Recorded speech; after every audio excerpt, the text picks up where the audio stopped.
So in the fall of 2002, I went on sabbatical, and Barry and I spent a couple of weeks traveling in Tuscany and Florence. We'd never been to Italy before, and as you can imagine, we visited churches and museums galore. So much so that I got to the point where I felt like I'd seen so many pious paintings and so much stained glass that I couldn't even remember which was which or tell them apart anymore. So I decreed no more religious art on this trip. But then on the last day of our trip, we had time tickets purchased far in advance for the Uffizi Gallery. So off we went to view one of the iconic works of art in Italy, Michelangelo's David. Reluctantly, I stood in line and waited to enter the exhibit hall, still believing that I was so arted out that I wouldn't be impressed. And then standing in front of that magnificent and powerful sculpture, I had a religious experience. To this day, I cannot find the words to describe how it felt, which is why I call it a religious experience. It was beyond words, beyond reason. What I experienced was transcendence. The passion that the sculptor had injected into his work, the sheer scale of the statue, the reverence for the human form, all of that moved me into that wow moment. Wow, an experience of inarticulate awe. Circling slowly, I took in the details of the sculpture, and then stepping backwards, I began to absorb the totality of the story it told. Now, of course, part of that story is the story of the biblical David, not David, the powerful and wealthy king. That came much later. This is David, the simple shepherd boy. David, who courageously answered the call to face down Goliath, the epitome of evil. David, armed only with his wits, his faith, and a slingshot. David, who carefully chose 5 smooth stones to put in his pouch, knowing that they were the only things that stood between him and disaster for his people. Now, I'm not sure how much David knew about the aerodynamics of slingshot technology. I suspect actually quite a bit. But I do believe that he chose his stones carefully, considering the shape, the surface, and the balance as he held each one in his palm. And then off he went to face Goliath. Religious liberalism depends first on the principle that revelation is continuous. Meaning has not been finally captured, nothing is complete, and thus nothing is exempt from criticism. With those words, the theologian James Luther Adams introduces the first core idea that provides the foundation upon which Unitarian Universalism is built. Revelation is continuous, and that is good news, my friends. That is mighty good news. It is news that this weary world needs to hear again and again. Revelation is not sealed. We can still learn and evolve and improve. There is wisdom still to be garnered, changes still to be made in the way we create and recreate our always imperfect human communities. We have not been abandoned, left alone to our fate. We are not condemned to grind out lives of quiet desperation until some magical second coming. Revelation is continuous. That is good news because it means that there is hope still for humanity. Hope for better understanding, for more effective social structures, for all of us to effectively work to do the work that the Jewish tradition calls tikkun, the repair of the world. James Luther Adams was the preeminent UU writer and thinker of the second half of the 20th century. He wrote those words that I quoted many years ago at a time when the world was in serious chaos and the liberal church was trying to find a way to respond. The great evils of the 20th century had caused a huge crisis in faith. The carnage of the First World War, followed by the Great Depression, had taken a serious toll on our faith in human nature. And then fascism, the Holocaust, Stalinism, nuclear weapons, all of these further challenged the basic assumptions of liberal religion. Our confidence in the progress of humankind onward and upward forever, which was one of those historical Unitarian affirmations, seemed at best ill-placed. Many despaired. And some gloated as Orthodox theologians predicted the death of religious liberalism. Max Stackhouse, a commentator and editor of Adams' work, opined that religious liberalism is sometimes at its best when under pressure, for then it must decide what must be fought for, preserved, and renewed, and what must be jettisoned. And this is exactly what Adams set out to do when he wrote a series of essays that were gathered under the title, The Five Smooth Stones of Liberalism. The title comes, of course, from the story of that shepherd boy, David, who prepares himself for his confrontation with Goliath by carefully choosing 5 smooth stones for his slingshot. The 5 smooth stones in the title of the essay refer to 5 foundational ideas that define religious liberalism. Now, of course, some of you already know all of this because you have been at the first 2 classes of the adult education series on that essay.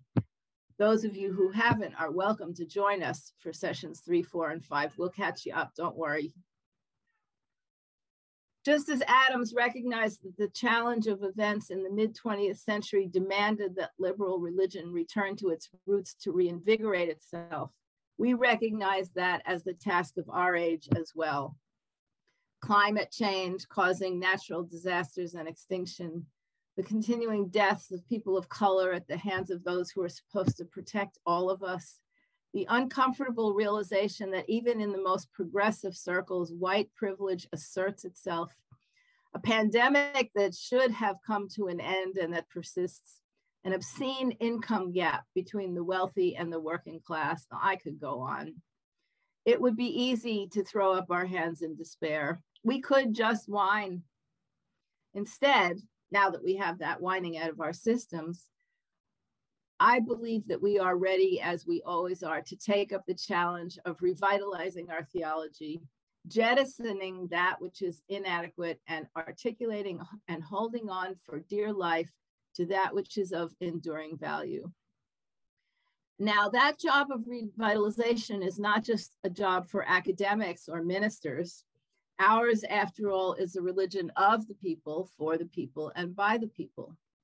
You are all prophets, called to speak the truth forcefully and to call people back to a life aligned with our values.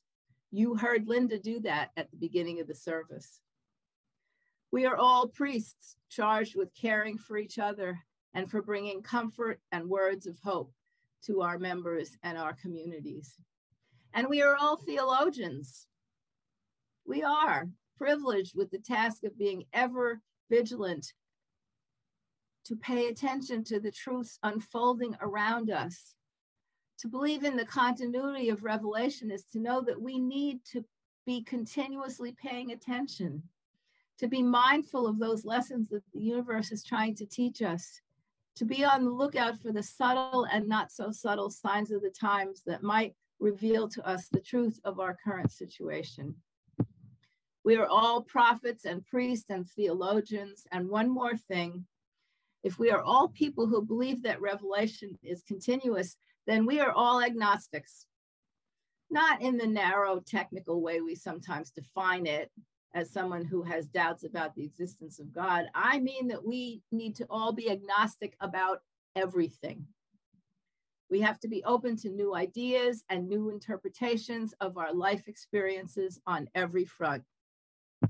Now, agnosticism is sometimes interpreted as a kind of skepticism or even a cynicism about life. But I don't see it that way. If we believe that meaning has not been finally captured, that nothing is complete and everything is open to criticism, well, that's a different kind of agnosticism. That is a faith stance that allows for an open-minded approach for the search for truth. A faith stance that impels us to question even our most deeply held and beloved positions. It prods us to be constantly on guard against idolatry. It encourages us to experiment with new ideas, always with a critical eye. It demands that we pursue our religious path, ever conscious of the fact that, as the UU writer Robert Fulghum is fond of saying, well, you know, we might be wrong. We who challenge the claims of orthodoxy, who assert that the canon is never closed, that nothing can be carved and stoned and left unchallenged, we have to be careful about our own kind of arrogance. Maybe it's the arrogance of evolution, of assuming that we are more evolved than people who see things a different way than we do. We could, if we are not careful, make the mistake of getting comfortable with the idea that we, who think of ourselves as better educated and smarter and righter than other people, can't be wrong, because you know what? We could be wrong about all of it. Another arrogance that we are susceptible to is the arrogance of assuming that Unitarian Universalists are the only people who assert that revelation is continuous. Lest you be tempted by that, let me acquaint you with the United Church of Christ, our liberal Christian cousins who came up with the catchy slogan, "God is still speaking." Now, even though we may not all be comfortable asserting that it is God that is speaking, we recognize that, like us, they are saying that in every moment, the universe is speaking to us if we will only take the time to listen. James Luther Adams warns us that idolatry occurs when a social movement adopts as the center for loyalty an idol, which he defines as a segment of reality torn away from the context of universality, an inflated, misplaced abstraction made into an absolute. All the evils that we can catalog, the evils of both the 20th century when he wrote and the 21st century, are examples of idolatry.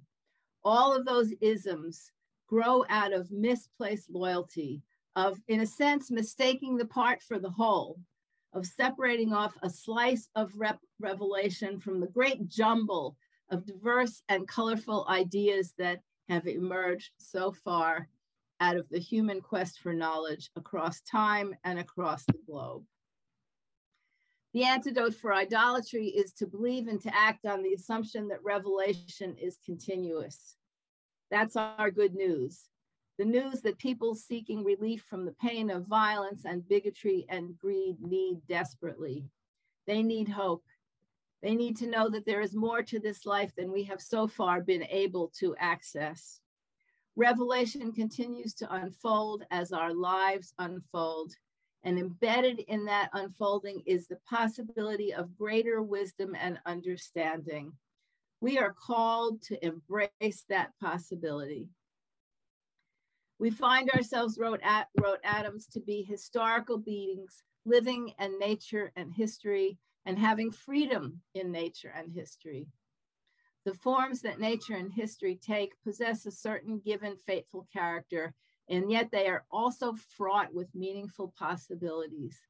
Fraught with meaningful possibilities. That is good news, that we live lives fraught with meaningful possibilities. He goes on to say, we put our faith in a creative reality that is recreative. Look, we are living in a time of great challenge. We barely catch our breath from one crisis, then we are on to the next. The Goliaths are out there and they are real. They are big and scary. But we have our slingshots and our understanding of slingshot technology.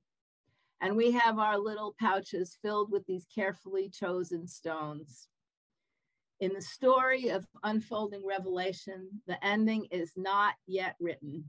We can, like the shepherd boy David, stride out onto that plain full of hope and maybe a little bit of bravado, armed with a vision of a more inclusive and hospitable world. We can embrace the possibility of the most unlikely of victories. Victories great and small can be realized through our efforts and our faith in a future that is continuously being revealed. So let it be.